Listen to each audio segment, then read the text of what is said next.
My name is Odanga Madung. I am an independent journalist, entrepreneur, and also a fellow at the Mozilla Foundation. I have been working on disinformation for close to 6 years now. I got interested into the topic after Donald Trump got elected as president in the US in 2016. And there was all this rave about this, this topic called misinformation and the role that the internet played in him becoming president. So I started looking into disinformation and took a particular interest in disinformation that is pervaded through social media platforms. And from there I've gone ahead to investigate the type of people that release disinformation and specifically see how to hold platforms accountable for enabling disinformation. Social media companies right now are trying to battle disinformation in, I would say, perhaps 3 ways.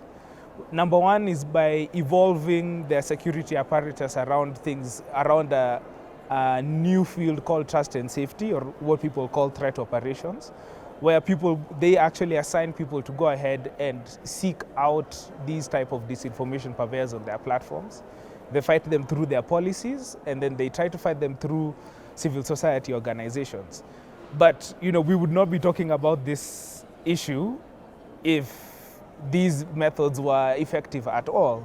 Unfortunately, from even what we have been able to see is that a lot of the actions that they have taken to try and curb this problem have effectively not actually worked in terms of trying to keep disinformation from being spread by malicious actors across several countries.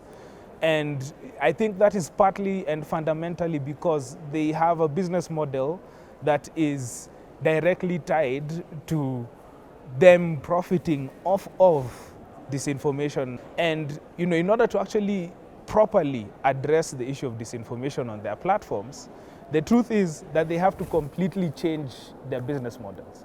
They have to completely change the way they do business, and they have to completely change the way they think about how they approach this problem.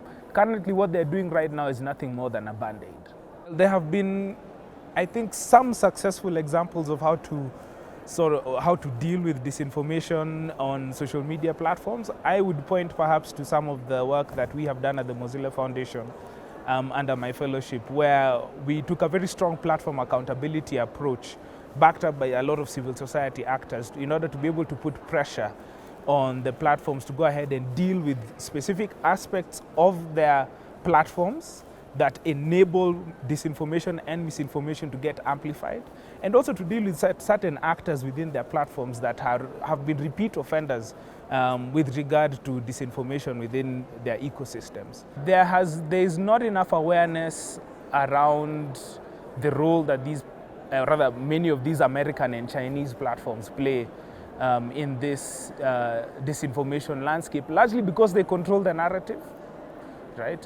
We are actually at a conference where there are very many representatives of said platforms there, and the role that these people play is specifically to make sure that they have their foot in the door and they have their place on the table.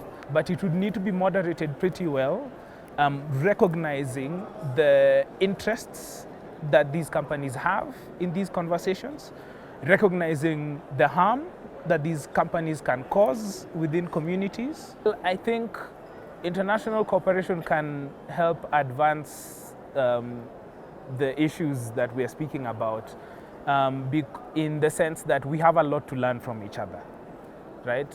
You've got the EU actually going into next year is going to be very heavily trying to implement the DSA. And as many other parts of the world, and especially African countries, question how they would go about regulation regulation specifically of social media companies and other perhaps internet platforms in a way, of course, that does not infringe on freedom of speech. I think there's a lot of things for us to learn from each other in terms of what the failures and the successes of the implementation of internet regulation is going to be.